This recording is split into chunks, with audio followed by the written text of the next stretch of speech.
Hello student, पिछले class में हम लोग शब्द विचार और शब्द रचना के बारे में पढ़े। ये इसका दूसरा वीडियो है। इसमें हम लोग शब्दों के वर्गीकरण स्रोत के आधार पर, अर्थ के आधार पर, व्याकरणिक प्रकार के आधार पर और प्रयोग के आधार पर हुआ है, इसके बारे में विस्तृत जानकारी हासिल करेंगे। तो हम लोग पढ़ेंगे प्रयोग के आधार पर शब्द के दो भेद होते हैं, विकारी और अविकारी।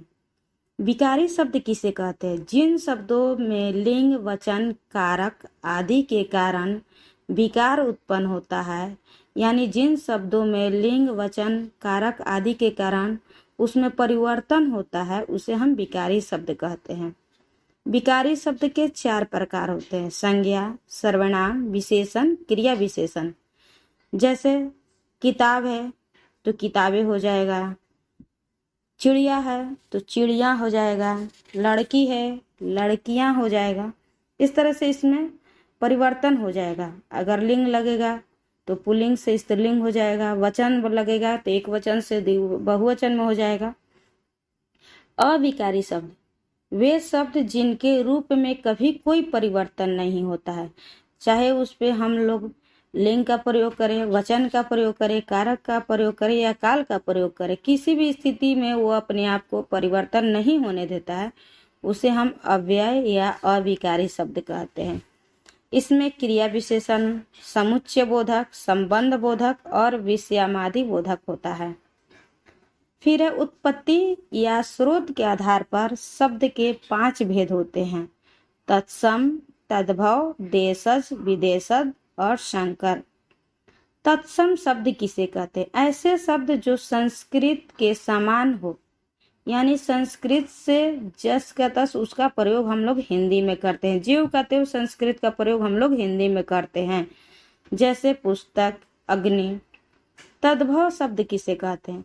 जो संस्कृत के शब्दों का उच्चारण सहज बनाकर हिंदी में प्रयोग करते हैं, यानी संस्कृत से उसको हिंदी में हम लोग परिवर्तित करके उसका प्रयोग करते हैं, उसे हम तद्भव शब्द कहते हैं। जैसे आग। देशज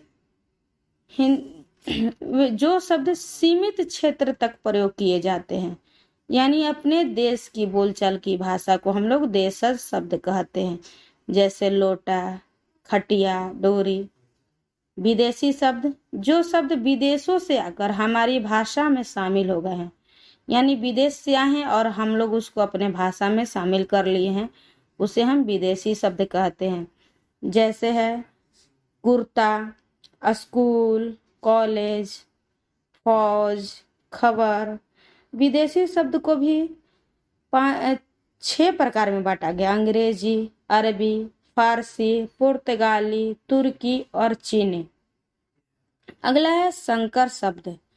संकर शब्द यह देशी और विदेशी दोनों भाषाओं के मिलने से बनता है, उसे हम संकर शब्द कहते हैं। या जो शब्द 2 भिन्न भाषाओं के शब्दों के मेल से बनते हैं, उन्हें हम संकर शब्द कहते हैं। जैसे लाठी जोड़ चार, लाठी चार्ज, यानी लाठी हिंदी हो गया और चार्ज अंग्रेजी हो गया, 2 भाषा आकर के मिला तो संकर शब्द हुआ। टिकट जोड़ घर, टिकट घर, टिकट अंग्रेजी हो गया और घर हिंदी हो गया, टिकट घर। इसके आगे हम लोग अर्थ के आधार पर शब्द के भेद पढ़ेंगे। तो अर्थ के आधार पर शब्द के 6 भेद होते हैं: पर्यायवाची, विलोम शब्द, अनेकार्थक शब्द, श्रुति संभिन्नार्थक शब्द, एकार्थक शब्द और अनेक शब्दों के बदले एक शब्द। धन्यवाद स्टूडेंट्स। वीडियो कैसा लगा? लाइक करें, सब्सक्राइब करें और कमेंट करें।